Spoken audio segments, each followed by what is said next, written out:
আমাদের কোনো প্রিয়জন বা প্রিয় মানুষ মারা গেলে তাদের আত্মার সাথে কি হয়? কোথাও থাকে তারা।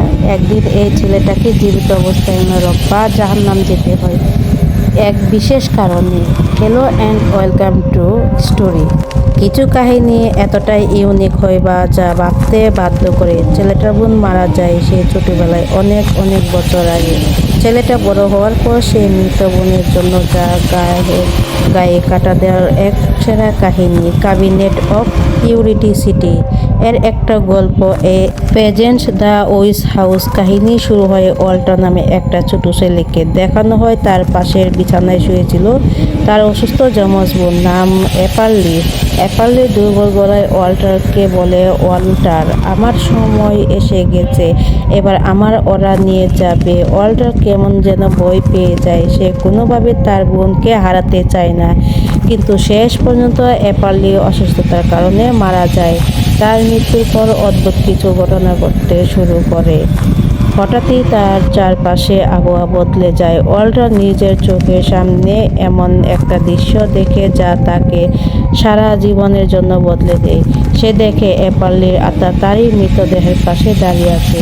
আত্মা যেন বিভ্রান্ত হয়ে নিজের মৃত শরীরটার দিকে তাকিয়ে আছে। হঠাৎ এক অদৃশ্য শক্তি তাকে টেনে নিয়ে যেতে শুরু করে। আত্মায় যতটাই ফিরে আসার চেষ্টা করুক না কেন, সে অজানা শক্তি তাকে বাড়ি থেকে দূরে, আরো দূরে টেনে নিয়ে যায় এবং শেষ পর্যন্ত একটা অন্ধকার রহস্যময় জঙ্গলের মধ্যে নিয়ে গিয়ে অদৃশ্য হয়ে যায়। আবার স্বাভাবিক হওয়ার এই দৃশ্যটা ওয়াল্টার মনে গভীর চাপ ফেলে। দৃশ্য পাল্টায়, সময়ও পাল্টায়। ওয়াল্টার অনেকটাই বড় হয়ে গেছে, কিন্তু এখনও সে তার বোনকে ভুলতে পারেনি এবং মৃত মানুষের সঙ্গে যোগাযোগ করার প্রতি তার একটা নেশার মতো তৈরি হয়েছে। তার বিশ্বাস যে তার মৃত বোনের সঙ্গে কখনো না কখনো যোগাযোগ করতে পারবে। সে একদিন এমন একটা অনুষ্ঠানে যায় যেখানে একদল মানুষ মৃত ব্যক্তির আত্মার সঙ্গে যোগাযোগ করিয়ে দেওয়ার দাবি করেছিল। তার একটু প্লাজম দেখিয়ে মানুষকে বিশ্বাস করানোর চেষ্টা করেছিল যে মৃতদের সঙ্গে কথা বলা সম্ভব।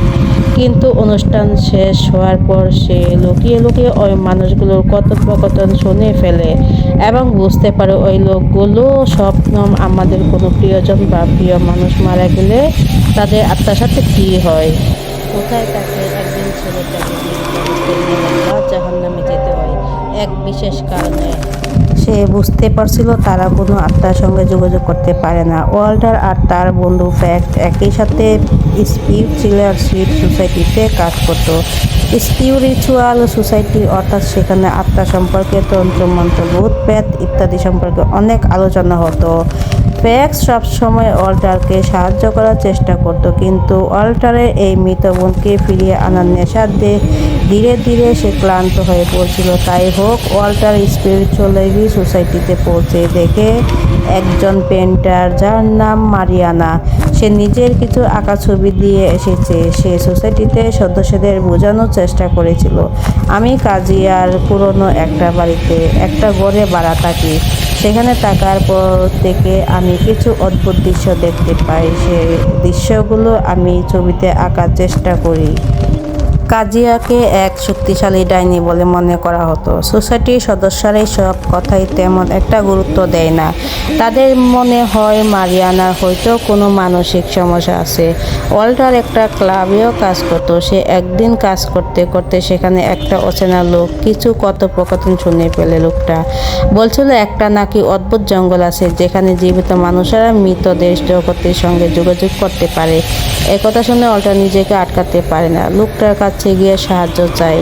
লোকটা তাকে একটা ঘরে নিয়ে যায় এবং কিছু টাকার বিনিময়ে একটা ছোট শিশির দিয়ে বলে, এটা এক ধরনের বিশেষ ক্যাট কাসেল ফুল থেকে তৈরি করা হয়েছে, আমরা এটাকে বলি লিকুইড গোল্ড। লোকটা ওয়াল্টারকে সতর্ক করে বলে, এটা খাওয়ার পর তুমি একটা জঙ্গল দেখতে পাবে, ভুলে যেও না। জঙ্গলে যাই দেখো না কেন কোনো ঝামেলা করার চেষ্টা করো না, কোনো কিছুতেই বদলানোর চেষ্টা করো না, যেমন আছে তেমন থাকতে দাও।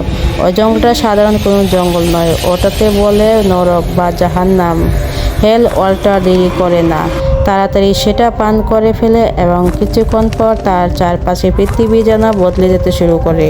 সে অনুভব করে যেন এক অন্য জগতে পৌঁছে গেছে। সে হঠাৎই দেখতে পায় তার ঘরের মধ্যে একটা দরজা দেখা যাচ্ছে। দরজার ওই পারে একটা রহস্যময় অন্ধকার জঙ্গল গড়ে। তখন ওয়াল্টার ছাড়া আর কেউ নেই। দরজাটা দেখে সে ভয় পেয়ে যায়। ভেতরে ঢুকবে কি ঢুকবে না বুঝতেই পারছিল না। ঠিক তখনই ওই জঙ্গল থেকে কিছু গাছের শিকড় তার হাত পা জড়িয়ে ধরে এবং তার জোর করে তাকে সেই দরজার ভিতরে টেনে নিয়ে যায়। ওয়াল্টার নিজেকে এক অদ্ভুত সুন্দর রহস্যময় অন্ধকার জঙ্গলে আবিষ্কার করে। জঙ্গলটা অদ্ভুত হলেও কেমন যেন ভয়ানক। চারিদিকে মৃত মানুষের আত্মারা ঘুরে বেড়াচ্ছিল। চারপাশে অবাক হয়ে দেখতে থাকে। ঠিক তখনই একটা অপরিচিত কণ্ঠস্বর শুনতে পায়, গানও গাইছে। ওয়াল্টার সঙ্গে সঙ্গে বুঝে যায় এটা আর অন্য কারণে গলা নয়, এটা তার বোন অ্যাপার্লির গলা। সে আওয়াজের দিকে ছুটে দেয় এবং কিছুক্ষণ পর সত্যি সে তার বোনকে দেখতে পায়।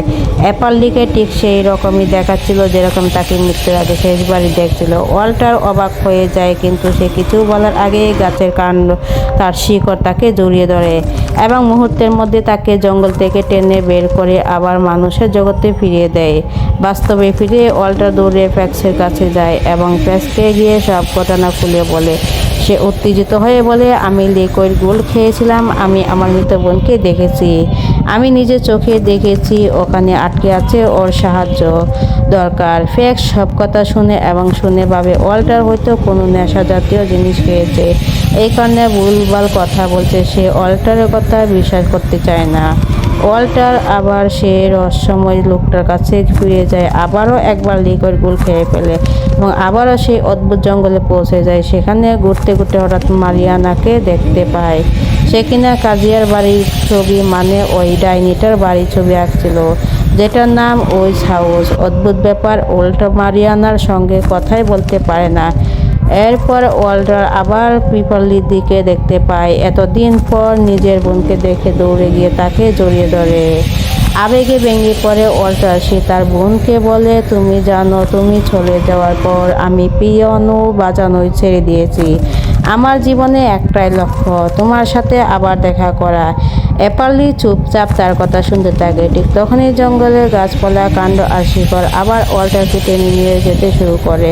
ওয়াল্টার আতঙ্কিত হয়ে পড়ে। সে অ্যাপার্লির হাত শক্ত করে ধরে বলে, অ্যাপার্লি আমার সাথে চলো প্লিজ। কিন্তু অ্যাপার্লি মাথা নেড়ে শান্তভাবে বলে, এটা আমার সম্ভব নয়।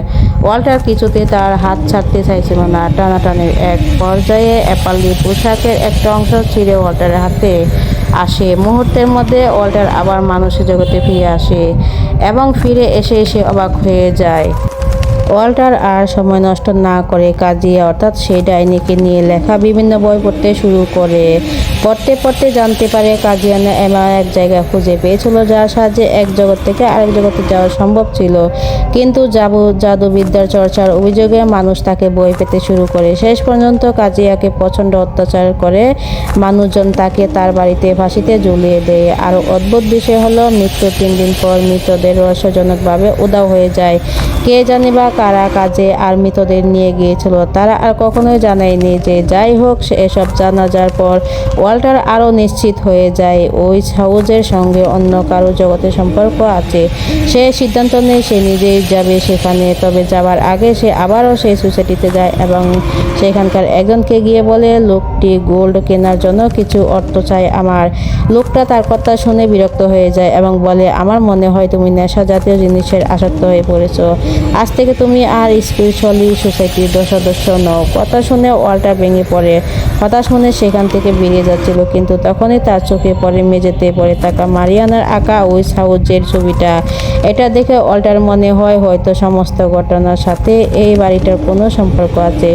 সেদিন রাতে বেলায় ওয়াল্টার ওই হাউজে পৌঁছে যায় এবং সেখানে একটা ঘর ভাড়া নেয়। বাড়িটি ছিল অত্যন্ত পুরনো, চারিদিকে দুরলো আবার মাকড়সা জাল, ইঁদুর আর বাদুড়ের উপদ্রব। বাড়ির ছাদ থেকে কালো রঙের জল চুয়ে চুয়ে পড়ছিল। ওয়াল্টার বাড়ির ভেতরে আর আশেপাশে ঘুরে দেখতে শুরু করে। হঠাৎ দেখা যায় মানুষের মুখের মতো চেহারা। ওয়াল্টার একটা বিস্মৃত দেখতে ইঁদুর ঘরে ঢুকে কেটে দিচ্ছে। মুহূর্তের মধ্যে পুরো ঘরটা অন্ধকার হয়ে যায়। ওয়াল্টার কিছুটা ভয় পেল, নিজেকে সামলানো। সে একটা লন্ডন জ্বালিয়ে আগুনের আলো মৃতদের সঙ্গে যোগাযোগের উপর একটা লেখা বই পড়তে শুরু করে।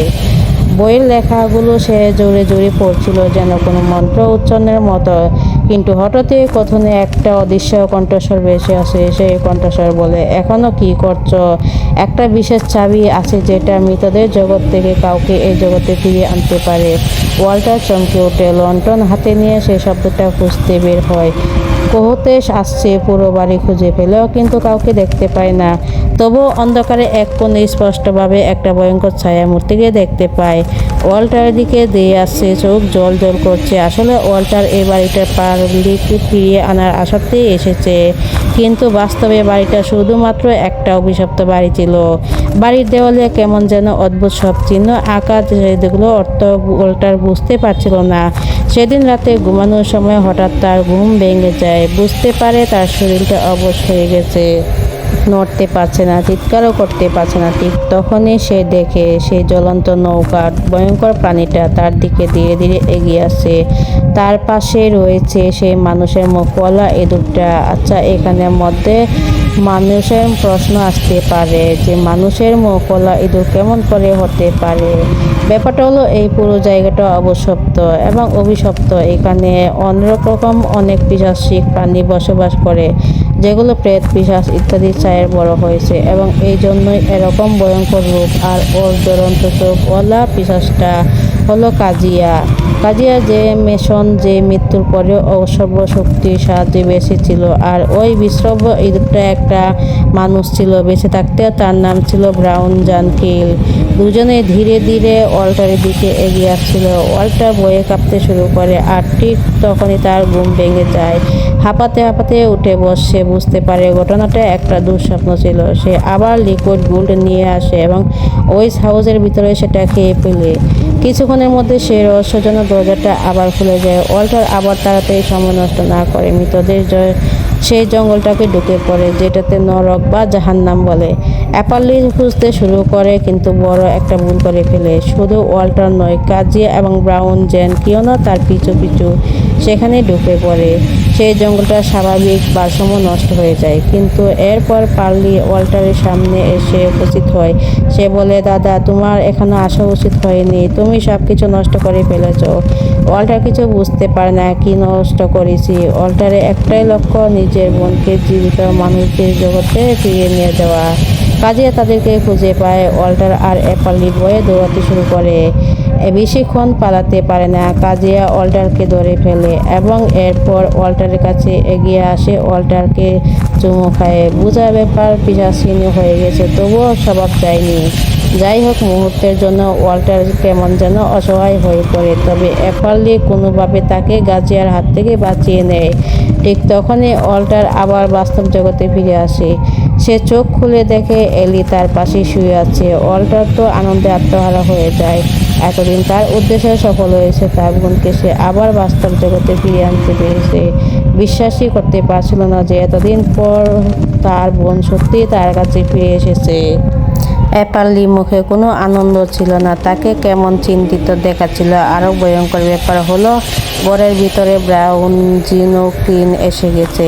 সে কর্কশ গলায় চিৎকার করে বলে, ওয়াল্টার, এবার তো মরতে হবে, তোমার আর রণক্ষেত্র নেই। একথা শোনা মাত্র ওয়াল্টারে পার্লি দৌড়ে পালাতে শুরু করে। ওয়াল্টার সোজা সে ঘরে যায় যেখানে মারিয়ানা থাকতো। সে দরজার ধাক্কা দিয়ে বলে, আমি প্রচণ্ড বিপদে পড়েছি, দয়া করে আমাকে সাহায্য করো, আমার কথা শুনুন। মারিয়ানা তাদেরকে ভিতরে ঢুকতে দেয়।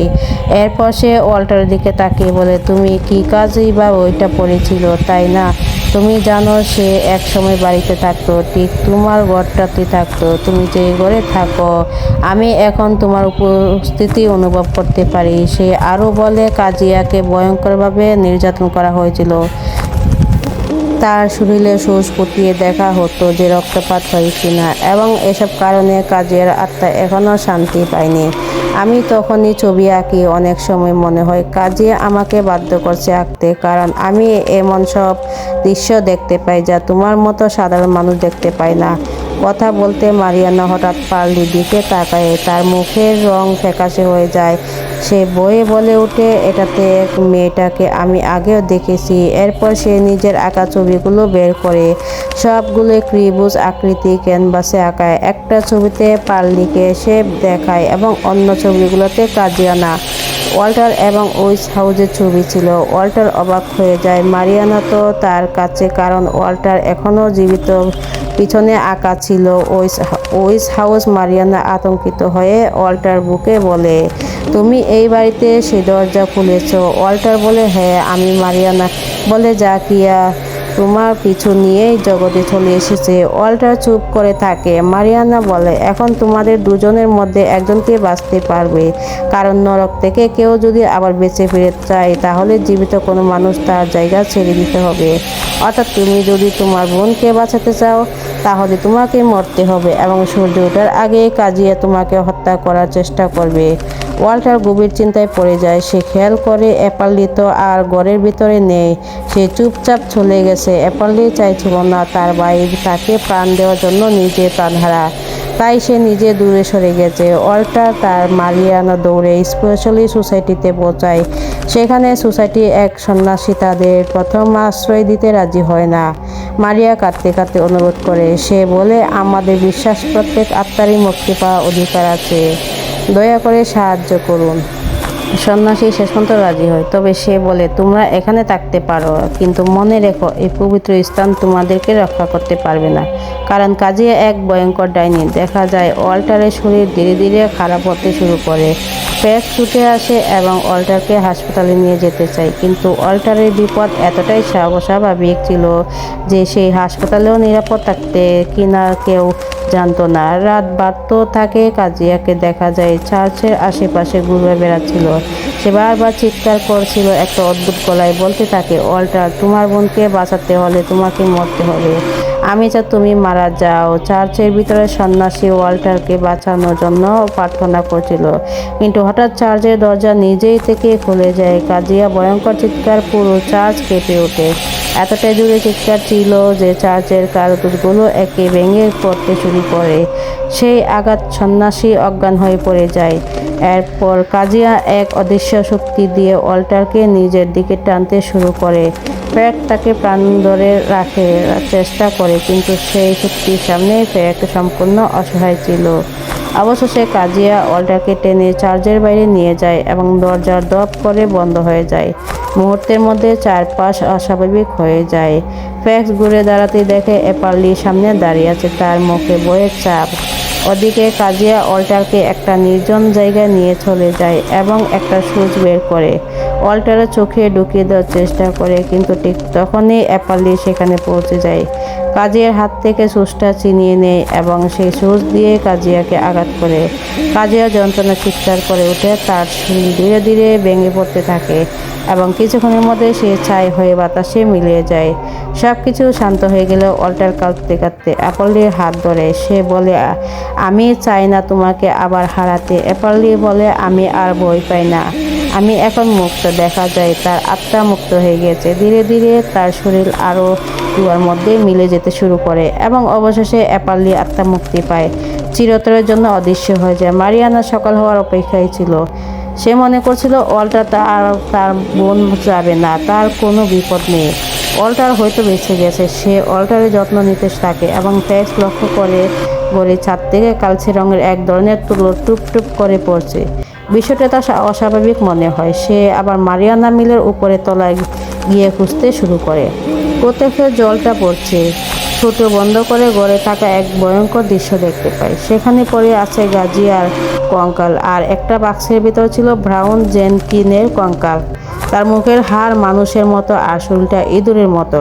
টেকসই নিচে ওয়াল্টার জ্ঞান ফিরে আসে এবং জ্ঞান ফেরার সাথে সাথে তীব্র বুকে ব্যথা অনুভব করে, যন্ত্রণায় চিৎকার করতে শুরু করে। ফ্যাক্স আর মারিয়ানা দ্রুত নিচে ছুটে আসে। ফ্যাক্স হঠাৎই ওয়াল্টারের বুকের ভিতরে একটা অদ্ভুত শব্দ শুনতে পায় এবং পরে মুহূর্তে ভয়ঙ্কর ঘটনাটা ঘটে যায়। ওয়াল্টারের বুকে ফেটে যায় তার, আর ভেতর থেকে ব্রাউন জেনকিন বেরিয়ে আসে এবং সে ওয়াল্টারের শরীরের ভিতরে লুকিয়েছিল। বেরিয়ে এসে সে অস্বাভাবিক কণ্ঠে বলে, যা হওয়ার তা তো হয়ে গেছে, আর কিছুই বদলানো যাবে না। ঠিক তখনই সূর্য উঠতে শুরু করে। ওয়াল্টার ধীরে ধীরে মারা যায়। ফ্যাক্স ভেঙে পড়ে। চুপচাপ কাঁদতে থাকে। মারিয়ানো তাকে শান্ত করার চেষ্টা করে।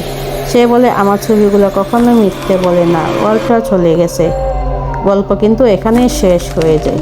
না, ফ্যাক্স আর মারিয়ানা ঘরটা ছেড়ে চলে যায়। দেখা যায় ব্রাউন জেনকির আবার ওয়াল্টারের মৃতদেহের কাছে ফিরে আসে এবং ওয়াল্টারের বুকে সেই ফাঁকা ক্ষত জায়গায় নিয়ে সে আবার ওয়াল্টারের শরীরে ঢুকে পড়ে। ব্রাউন জেনকির মারা যায়নি। ওয়াল্টারের মৃতদেহকে নিজে পুতুলের মতো ব্যবহার করতে শুরু করে। ব্রাউন জেনকির প্রেতাত্মা ওয়াল্টারের শরীরের ভিতরে এখন, অর্থাৎ ওয়াল্টারের শরীরটাকে ব্রাউন জেনকির প্রেতাত্মা এখন থেকে কন্ট্রোল করবে। ওয়াল্টার হঠাৎ করেই চোখ খুলে বসে ওঠে, যেন কিছুই ঘটেনি।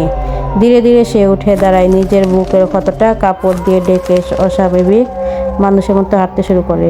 অদ্ভুত এক হাসি, পেশাচিক হাসি। এরপর তাকে শহরের রাস্তায় হাঁটতে দেখা যায়। সব কিছু যেন স্বাভাবিক, কিন্তু আমার তো জানি ওয়াল্টার আর আগের ওয়াল্টার নেই। তার ভেতরে এখন বাস করছে ব্রাউন জেনকি, ঠিক যেমনভাবে ব্রাউনকে জেনকিকে মারা যাওয়ার পর একটা ইঁদুরের দেহে বাস করছিল, এবং এই জন্যই তার মুখটা ছিল মানুষের মতো এবং দেহটা ইঁদুরের মতো। যাই হোক, হাঁটতে হাঁটতে ব্রাউন জেনকির কণ্ঠস্বর শোনা যায়, যতদিন এই শরীরটা টিকে থাকবে ততদিনে আমি এই শরীরে পুরো মজা নিব। কথাগুলো বলতে বলতে সে মানুষের ভিড়ে হারিয়ে যায়।